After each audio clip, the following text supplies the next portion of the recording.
யாரா எங்க நாட்டு தேசிய அம்மா மீல கை வச்சது?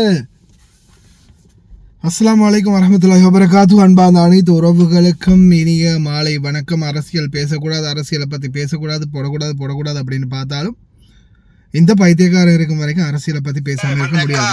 නාමල් මන්ත්‍රතුමා එකගෙන ගිහිල්ලා ඔයගොල්ලෝ පොඩි ආතල එකක් අරන් දෙනවා. හරිද? අවුරුදු දෙකක් ගියාට පස්සේ නාමල් මන්ත්‍ර கொஞ்சம் இருடா வைத்தியக்காரா. யாழ்ப்பாணம், அதாவது வடக்கு மக்கள் நல்லா பார்த்துக்கோங்க. எதுக்காக இவன் உங்களுடைய அபிலாஷைகளையும் உங்களுடைய வாக்குகளையும் வாங்கிட்டு பாராளுமன்றத்துக்கு போனானோ, இன்னைக்கு எதுக்காக குரல் கொடுக்கிறான்னு நல்லா பாருங்க. එයාගේ අම්මාවත් එක්ක අරගෙන ගිහිල්ලා ආතල් දීලා තියෙනවා. හැබැයි ඕකට අපේ කොටි ඩයස්පෝරාගෙන් සමහරුන්ට පොඩි කික් එකක් අවිලා ඇති. ඔගේ අර පොඩි අඩිය ගහන්න කලින් පොඩ්ඩක් අර ස්මෙල් කරලා බලනවානේ. ඒ වගේ පොඩි ආතල් එකක් දීලා ඇති. හැබැයි ඕකෙන් ජනතාව ඔයාලට ඡන්ද දාන්නේ නැහැ. මම මතක තියාගන්න, විශ්වාස කරන්න මම කියන එක නැත්තම් අවුරුදු 5න් හරලා බැලුවාට පස්සේ අපි මේක ගැන බලමු. මේකෙන් කවදාවත් වෙන්නේ නැහැ. දැන් අද අපේ ස්පීකර් ගැන වංජා දූෂණ කමිටියෙන් කියලා කම්ප්ලේන්ට් එකක් දාලා තිනවා. එයා මිලියන් 2ක් පාවිච්චි කරලා එයාගේ පෙට්‍රෝල් පාවිච්චි කරා. ලැජ්ජ නැද්ද ඔයගොල්ලෝට? ඔයගොල්ලෝ කෑමද ගන්නෙ? බත්ත ගන්නෙ? ඔයගොල්ලෝ බෞද්ධාගමද? සිංහලද? ලැජ්ජ නැද්ද ඔයගොල්ලෝට? මේ ස්පීකර් පාවිච්චි කරා මිලියන් 2ක් සල්ලි. මම එයාගේ අවසර ඇතුළත මම කතා කරේ. මම පැහැදිලිව මේක අවසර ගත්තා. දෙවෙනි එකක් තමයි ගරුමන්ත්‍රීතුමා තා විනාඩි 2ක් කාලයක් තමයි. තව එකක් තමයි මේ ස්පීකර් ගෙරලා තියෙනවා එයාගේ පර්සනල් ඇසිස්ටන්ට් විදිහට PH කෙනෙක් වල. අපිට කණ්ඩ ගියාම ඔයගොල්ලෝ 159 ඇවිල්ලා කාලා ඉවර කරගත්තාම 3ට යනකොට කෑම නැහැ. හැබැයි එයාගේ පර්සනல் சாப்பாட்டுக்கு செத்தவனே சாப்பாடாடா உனக்கு முக்கியம். இப்போ அடுத்ததுல முக்கியமானதுன்னு சொல்றேன். எங்களுடைய நாமல் ராஜபக்சையும் எங்களுடைய சிறந்த ராஜபக்சவும் எங்களுடைய அவங்க அப்பனுடைய அம்மாவுடைய වෙනම කෝස් එකක් කෝඩ කරලා වෙනම කෝස් එකක් ඉන්ටර් කෝස් එකක් යනවා මේ පාර්ලිමේන්තුව ඇතුලේ. අපිට ගන්න නැහැ මේක ඇතුලේ. එතකොට ඒක විරුද්ධවත් මේ වංජා දූෂණ කොමිටියෙන් ගිහිල්ලා දෙනවා. ලැජ්ජාව නැද්ද ඔයගොල්ලෝට? දැන් ඔයගොල්ලෝ කිව්වා නේද අර උගණ්ඩා අක්කා නැද්ද ඉන්නවද? කිව්වා නේද උගණ්ඩාවේ සල්ලි ගේන්න ඕන නැද්ද? රුපියලකට ගෙනාවද? පෙට්‍රෝල් රුපියල් 5ක් වැඩි කරලා රුපියල් 2ක් අඩි කරාම මිනිස්සු මොඩියා කියලාද හිතාගෙන ඉන්නේ. මිනිස්සු ලක්ෂයෝ මිනිස්සු හිතනවා. දැන් මම ගියා 300ට ප්‍රෝග්‍රෑම් එකට. ගරුමන්ත්‍රීතුමා මාතෘකාවට අනුව හරි මම මේක ඉවර කරන්න. 300ට ප්‍රෝග්‍රෑම් එකට ගියා. මිනිස්සු ආනවා ඔයාලගේ නායකයෝ කවුද කියලා. මගේ නායකයෝ ඉන්නවා දෙවියෝ ප්‍රභාකරන්. මම බය නැතුව කියන්නේ. ඔයාලට නායකයෝ නැහැ නේ. ඔයාලගේ නායකයෝ නගිල්ලා කියන්න පුළුවන් නම් රෝගඩ විජේවීර කියලා. කවුරු හරි අතෝසල කියනවා.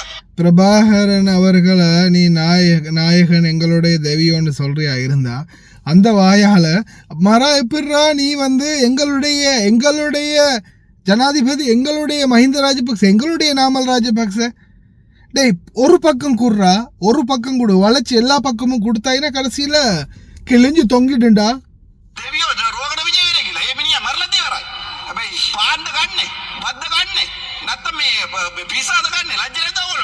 අනේ මේ වගේ මම තව ඕලට කියන තව අවුරුදු 3යි තියන්නේ. ඒ අවුරුදු 3ක් ඇතුළේ මේ සෙල්ලම කරු. ඔයගොල්ලෝ අපේ පාරේ දකින්න යනවා ඉස්සරහට. මට දුකයි. ඔයගොල්ලෝ යනකොට තව ආණ්ඩුවක් ඇවිල්ලා මේ රට කෙලවෙනකොට මට ඇත්තටම දුකයි.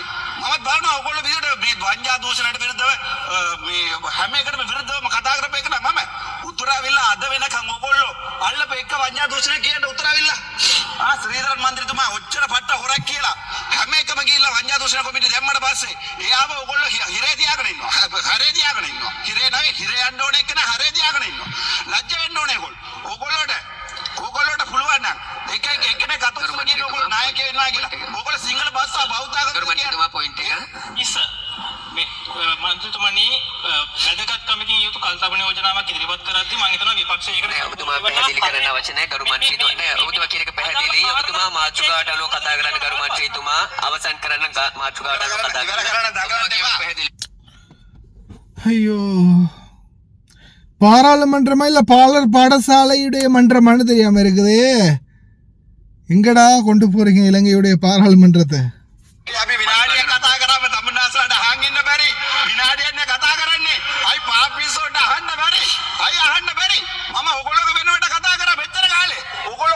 කරලා 300 ගරු මන්ත්‍රීතුමා කාලය අවසానයි අවසන් කරන්න. මේක අපේ රට මගේ රට මේක.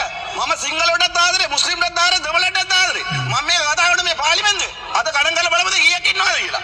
පුළුවන් නම් 20ක ගණන් කරලා වෙන්නන්න. මිලියන් 15ක් දවස්. ගරු මන්ත්‍රීතුමා කාලය අවසానයි අවසන් කරන්න. ඉවර කරනවාස.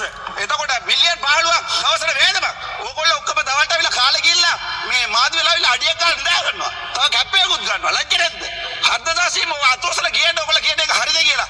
ඒ නිසා තමුන්නාසලාට තවත් බඳලා ඉල්ලන්නම්. තව හවුරු 3යි තියන්නේ. ඒ හවුරු 3 තෝම කෙලව ගත්තොත් තමුන්නාසලේ පාරණව දකින්න අවසන් කරන්න ගරු මන්ත්‍රීතුමා. භූමි ස්තුතියි ගරු මන්ත්‍රී.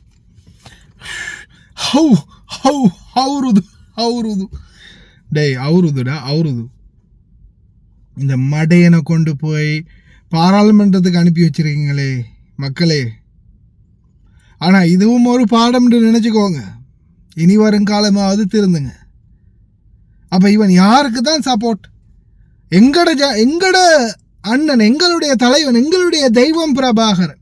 சரி, ஒரு பக்கம் அப்படி சொல்கிறேன். இன்னொரு பக்கம் அப்பே ஜனாதிபதி துமா, அப்பே ராமல் ராஜபக்ச, அப்பே சிராந்த் ராஜபக்ச.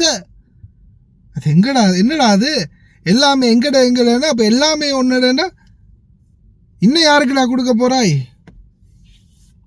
அதெல்லாம் போதாதுன்னு முஸ்லீம் பொம்பளை ஒன்றும் கல்யாணம் முடிக்க வேணுமா? கடந்த காலங்கள் அதுதான் ஹைலைட்டான பேச்சு. வேறு மக்களே, சிராந்தி ராஜபக்ச மட்டுமல்ல, இலங்கையினுடைய பல ராஜபக்சாக்கள் பிடிபட இருக்கிறாங்க. ராஜபக்சாக்கள் சம்பந்தப்பட்ட பலரும் பிடிபடுவாங்க. ஆனால் நல்லா புரிஞ்சுக்கோங்க, என்னடா வந்து 1 வருஷம் ஆகுது 2 வருஷம் ஆகுது, இவனுங்க ஊழலை பிடிக்கலை, இன்னும் பிடிக்கலை, என்ன காசு கொண்டு வரலை, என்ன அப்படி பண்ணுறானுங்க எப்படி பண்ணுறானுங்கன்னா, சாதாரணமாக நீங்களோ நானோ இல்லை, இந்த ராஜபக்ச பரம்பரை 2 தடவை ஆட்சியை நாட்டில் அமைச்ச பரம்பரை, ஆட்சியில் இருந்த பரம்பரை.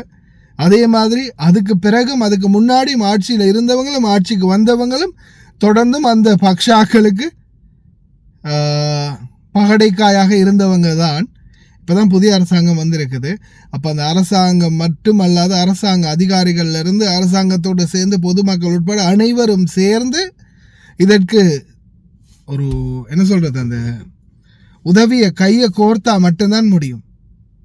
முன்னாடி அவங்களுடைய பவரில் இருக்கும்போது அவங்க செஞ்ச எல்லாத்தையுமே அதே பவர்லே இருக்கும்போதே மூடி மறைச்சிருப்பாங்க. அதே திருப்பி தோண்டி எடுக்கணும்னா அதே பவரை யூஸ் பண்ணணும்.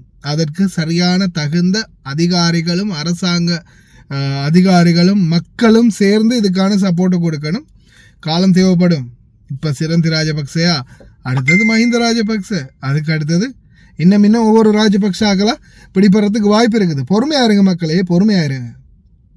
ஆனால் இந்த மடையனை கடைசி வரைக்கும் இதுக்கு பிறகு ஹாஸ்பிட்டல் பக்கமும் எடுத்துடாதீங்க, பார்லிமெண்ட் பக்கமும் எடுத்துடாதீங்க. முடிஞ்சால் மாதம் நான் சரி செலவுக்கு காசு கொடுக்குறேன், பிரச்சனை இவனை கொண்டு போய் அங்கோடையில் சேர்த்து விடுங்க. மென்டல் ஹாஸ்பிட்டலில் வச்சு இவனை முதலாவது ட்ரீட்மெண்ட் பண்ணி ஒரு மனுஷனாகட்டும்.